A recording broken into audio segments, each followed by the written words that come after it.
ತಲೆಬುರುಡೆ case ತನಿಖೆಯಲ್ಲಿ ಈಗ big twist ಸಿಗ್ತಾ ಇದೆ.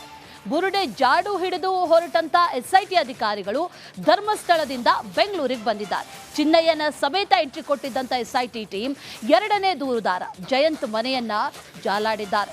ಈ ವೇಳೆ ಈ ಬುರುಡೆ ಷಡ್ಯಂತ್ರದ ಹಿಂದೆ ಇರುವಂತ ಕರಾಳ ಸತ್ಯ ಏನು ಅನ್ನೋದು ರಿವೀಲ್ ಆಗಿದೆ. ಅದರ ಡೀಟೇಲ್ಸ್ ಈ ವರದಿಯಲ್ಲಿದೆ, ನೋಡ್ಕೊಂಡ್ಬನ್ನಿ.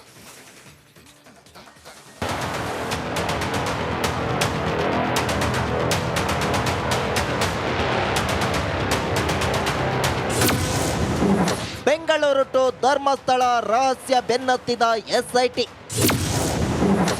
ರಾಜಧಾನಿಯಲ್ಲೇ ಷಡ್ಯಂತ್ರ ಹೆಣೆದಿದ್ದ ಬುರುಡೆ gang.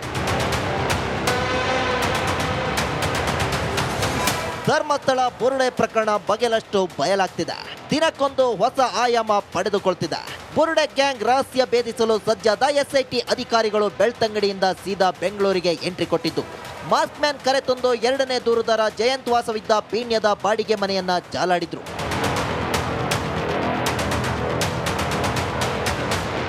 S, mask man Chinnayya SIT ವಿಚಾರಣೆ ವೇಳೆ ಹಲವು ಸ್ಫೋಟಕ ವಿಚಾರಗಳನ್ನ ಬಾಯ್ಬಿಟ್ಟಿದ್ದ. ಚಿನ್ನಯ್ಯನ ಹೇಳಿಕೆ ಆಧರಿಸಿ ದೂರುದಾರ ಜಯಂತ್ ಮನೆಯಲ್ಲಿ ಅಧಿಕಾರಿಗಳು ಮಹಜರು ನಡೆಸಿದ್ರು. ಈ ವೇಳೆ ಧರ್ಮಸ್ಥಳದ ವಿರುದ್ಧ ಷಡ್ಯಂತ್ರ ನಡೆದಿದ್ದೇ ಬೆಂಗಳೂರಿನಲ್ಲಿ ಎಂಬ ಸ್ಫೋಟಕ ವಿಚಾರ ಬಟ ಬಯಲಾಗಿದೆ.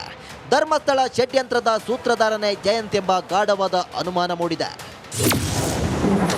ಜಯಂತ್ ಮನೆಯೇ ಬುರುಡೆ ಕಹಾನಿ ಹೆಡ್ ಕ್ವಾರ್ಟರ್. ಭಾರಿ ಗುಲ್ಲೆಬ್ಬಿಸಿದ್ದ ಬುರುಡೆ ಧರ್ಮಸ್ಥಳಕ್ಕೂ ಮೊದಲು ಬೆಂಗಳೂರಿನ ಜಯಂತ್ ಮನೆಗೆ ಎಂಟ್ರಿ ಕೊಟ್ಟಿತ್ತು ಎಂಬ ವಿಚಾರ ಬಹಿರಂಗವಾಗಿದೆ. ಇದೇ ಜಯಂತ್ ಮನೆಯಲ್ಲಿರುವ ಕೊಠಡಿಯಲ್ಲಿ ಚಿನ್ನಯ್ಯ ತಂದ ಬುರುಡೆಯನ್ನ ಬರೋಬ್ಬರಿ 4 ದಿನ ಇಡಲಾಗಿತ್ತು. ಹೀಗಾಗಿ ಎಸ್ಐಟಿ ಅಧಿಕಾರಿಗಳು ಜಯಂತ್ ಮನೆಯಲ್ಲಿ ಇಂಚಿಂಚು ತಲಾಶ್ ನಡೆಸಿದ್ದಾರೆ. ಈ ವೇಳೆ ಚಿನ್ನಯ್ಯನ ರಹಸ್ಯ ಕಾಪಾಡಲು ಜಯಂತ್ ಆಶ್ರಯ ನೀಡಿದ್ದ ಬಗ್ಗೆ ಎಕ್ಸ್ಕ್ಲೂಸಿವ್ ಮಾಹಿತಿ ಲಭ್ಯವಾಗಿದೆ.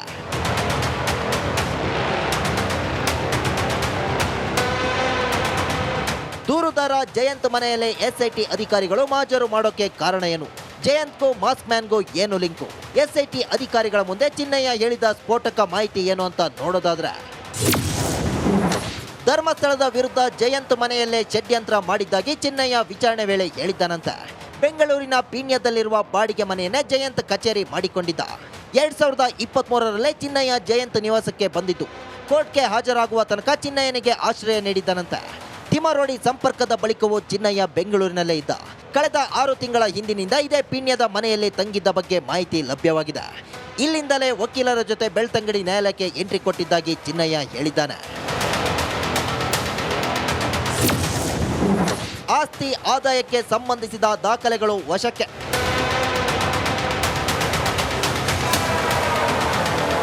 ಇನ್ನು ಜಯಂತ್ ಮನೆಯಲ್ಲಿ ಮಹಜರು ನಡೆಸಿ ಆಸ್ತಿ ಆದಾಯಕ್ಕೆ ಸಂಬಂಧಿಸಿದ ದಾಖಲೆಗಳನ್ನು ಎಸ್ಐಟಿ ಅಧಿಕಾರಿಗಳು ವಶಕ್ಕೆ ಪಡೆದಿದ್ದಾರೆ.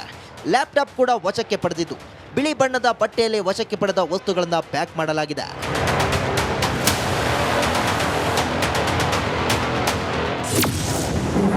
ಗಿರೀಶ್ ಮಟ್ಟಣ್ಣನವರೆಗೂ ಎಸ್ಐಟಿ ತಲಾಶ್ ಬಿಸಿ. ಜಯಂತ್ ಬಳಿಕ ಗಿರೀಶ್ ಮಟ್ಟಣ್ಣನವರಿಗೂ ಪುಕ ಶುರುವಾಗಿದೆ. ಸಾಕಾರ ನಗರದ ಅಪಾರ್ಟ್ಮೆಂಟ್ನ ಬಾಡಿಗೆ ಮನೆಯಲ್ಲಿ ಮಟ್ಟಣ್ಣ ವಾಸವಿದ್ದು, ಇಲ್ಲೂ ತನ್ನನ್ನ ಕರೆತಂದಿದ್ದಾಗಿ ತನಿಖಾ ತಂಡದ ಎದುರು ಚಿನ್ನಯ್ಯ ಬಾಯ್ಬಿಟ್ಟಿದ್ದಾನೆ. ಹೀಗಾಗಿ ಅಧಿಕಾರಿಗಳು ಮಟ್ಟಣ್ಣನವರ ಮನೆಯಲ್ಲೂ ಮಹಜರು ನಡೆಸುವ ಸಾಧ್ಯತೆ ಇದೆ. ವಿಚಾರಣೆ ವೇಳೆ ಮುಸುಕುದಾರಿ ಹೇಳಿದ್ದನ್ನೆಲ್ಲ ಗಮನಿಸಿದ್ರೆ ಬುರುಡೆ ಗ್ಯಾಂಗ್ ಬೆಂಗಳೂರಿನಲ್ಲಿ ವ್ಯವಸ್ಥಿತವಾಗಿ ಪ್ಲಾನ್ ಮಾಡಿ ಧರ್ಮಸ್ಥಳದ ವಿರುದ್ಧ ಷಡ್ಯಂತ್ರ ಮಾಡಿದ್ದು ಗೊತ್ತಾಗಿದೆ.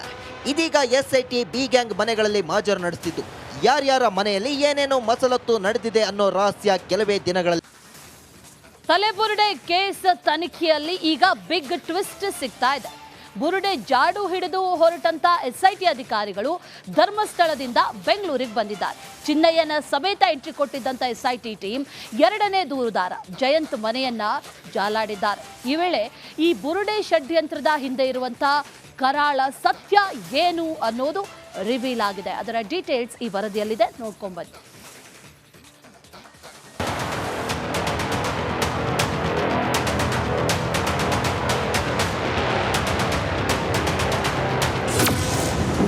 ಬೆಂಗಳೂರು ಟು ಧರ್ಮಸ್ಥಳ ರಹಸ್ಯ ಬೆನ್ನತ್ತಿದ SIT.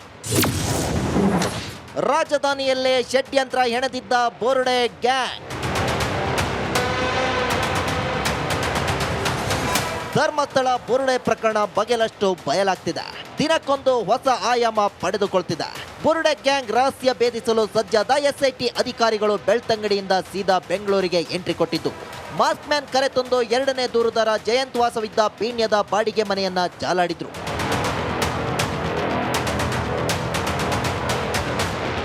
S, mask man Chinnayya SIT ವಿಚಾರಣೆ ವೇಳೆ ಹಲವು ಸ್ಫೋಟಕ ವಿಚಾರಗಳನ್ನ ಬಾಯ್ಬಿಟ್ಟಿದ್ದ. ಚಿನ್ನಯ್ಯನ ಹೇಳಿಕೆ ಆಧರಿಸಿ ದೂರುದಾರ ಜಯಂತ್ ಮನೆಯಲ್ಲಿ ಅಧಿಕಾರಿಗಳು ಮಹಜರು ನಡೆಸಿದ್ರು. ಈ ವೇಳೆ ಧರ್ಮಸ್ಥಳದ ವಿರುದ್ಧ ಷಡ್ಯಂತ್ರ ನಡೆದಿದ್ದೇ ಬೆಂಗಳೂರಿನಲ್ಲಿ ಎಂಬ ಸ್ಫೋಟಕ ವಿಚಾರ ಬಟ ಬಯಲಾಗಿದೆ. ಧರ್ಮಸ್ಥಳ ಷಡ್ಯಂತ್ರದ ಸೂತ್ರಧಾರನೇ ಜಯಂತ್ ಎಂಬ ಗಾಢವಾದ ಅನುಮಾನ ಮೂಡಿದೆ. ಜಯಂತ್ ಮನೆಯೇ ಬುರುಡೆ ಕಹಾನಿ ಹೆಡ್ ಕ್ವಾರ್ಟರ್. ಭಾರಿ ಗುಲ್ಲೆಬ್ಬಿಸಿದ್ದ ಬುರುಡೆ ಧರ್ಮಸ್ಥಳಕ್ಕೂ ಮೊದಲು ಬೆಂಗಳೂರಿನ ಜಯಂತ್ ಮನೆಗೆ ಎಂಟ್ರಿ ಕೊಟ್ಟಿತ್ತು ಎಂಬ ವಿಚಾರ ಬಹಿರಂಗವಾಗಿದೆ.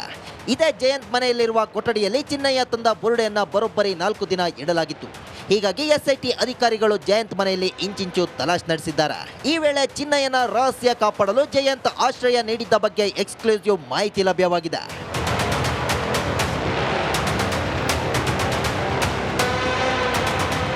ದೂರುದಾರ ಜಯಂತ್ ಮನೆಯಲ್ಲೇ ಎಸ್ಐಟಿ ಅಧಿಕಾರಿಗಳು ಮಹಜರು ಮಾಡೋಕೆ ಕಾರಣ ಏನು? ಜಯಂತ್ಗೂ ಮಾಸ್ಕ್ ಮ್ಯಾನ್ಗೂ ಏನು ಲಿಂಕು? ಎಸ್ಐಟಿ ಅಧಿಕಾರಿಗಳ ಮುಂದೆ ಚಿನ್ನಯ್ಯ ಹೇಳಿದ ಸ್ಫೋಟಕ ಮಾಹಿತಿ ಏನು ಅಂತ ನೋಡೋದಾದ್ರೆ,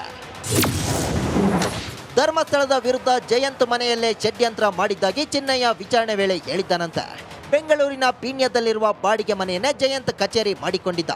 2023ರಲ್ಲೇ ಚಿನ್ನಯ್ಯ ಜಯಂತ್ ನಿವಾಸಕ್ಕೆ ಬಂದಿದ್ದು.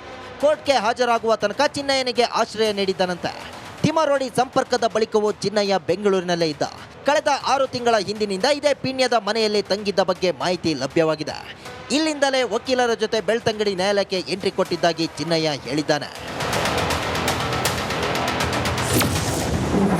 ಆಸ್ತಿ ಆದಾಯಕ್ಕೆ ಸಂಬಂಧಿಸಿದ ದಾಖಲೆಗಳು ವಶಕ್ಕೆ.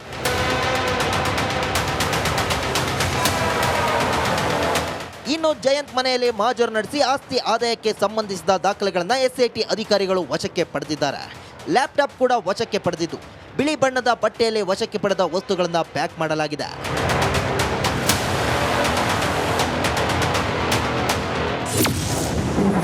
ಗಿರೀಶ್ ಮಟ್ಟಣ್ಣನವರೆಗೂ ಎಸ್ಐಟಿ ತಲಾಶ್ ಬಿಸಿ. ಜಯಂತ್ ಬಳಿಕ ಗಿರೀಶ್ ಮಟ್ಟಣ್ಣನವರಿಗೂ ಪುಕ ಶುರುವಾಗಿದೆ. ಸಾಕಾರ ನಗರದ ಅಪಾರ್ಟ್ಮೆಂಟ್ನ ಬಾಡಿಗೆ ಮನೆಯಲ್ಲಿ ಮಟ್ಟಣ್ಣ ವಾಸವಿದ್ದು, ಇಲ್ಲೂ ತನ್ನನ್ನ ಕರೆತಂದಿದ್ದಾಗಿ ತನಿಖಾ ತಂಡದ ಎದುರು ಚಿನ್ನಯ್ಯ ಬಾಯ್ಬಿಟ್ಟಿದ್ದಾನೆ. ಹೀಗಾಗಿ ಅಧಿಕಾರಿಗಳು ಮಟ್ಟಣ್ಣನವರ ಮನೆಯಲ್ಲೂ ಮಹಜರು ನಡೆಸುವ ಸಾಧ್ಯತೆ ಇದೆ. ವಿಚಾರಣೆ ವೇಳೆ ಮುಸುಕುದಾರಿ ಹೇಳಿದ್ದನ್ನೆಲ್ಲ ಗಮನಿಸಿದ್ರೆ ಬುರುಡೆ ಗ್ಯಾಂಗ್ ಬೆಂಗಳೂರಿನಲ್ಲಿ ವ್ಯವಸ್ಥಿತವಾಗಿ ಪ್ಲಾನ್ ಮಾಡಿ ಧರ್ಮಸ್ಥಳದ ವಿರುದ್ಧ ಷಡ್ಯಂತ್ರ ಮಾಡಿದ್ದು ಗೊತ್ತಾಗಿದೆ. ಇದೀಗ ಎಸ್ಐಟಿ ಬಿ ಗ್ಯಾಂಗ್ ಮನೆಗಳಲ್ಲಿ ಮಹಜರು ನಡೆಸಿದ್ದು ಯಾರ್ಯಾರ ಮನೆಯಲ್ಲಿ ಏನೇನು ಮಸಲತ್ತು ನಡೆದಿದೆ ಅನ್ನೋ ರಹಸ್ಯ ಕೆಲವೇ ದಿನಗಳಲ್ಲಿ ಹೊರಬೀಳಲಿದೆ. Bureau report, republic Kannada.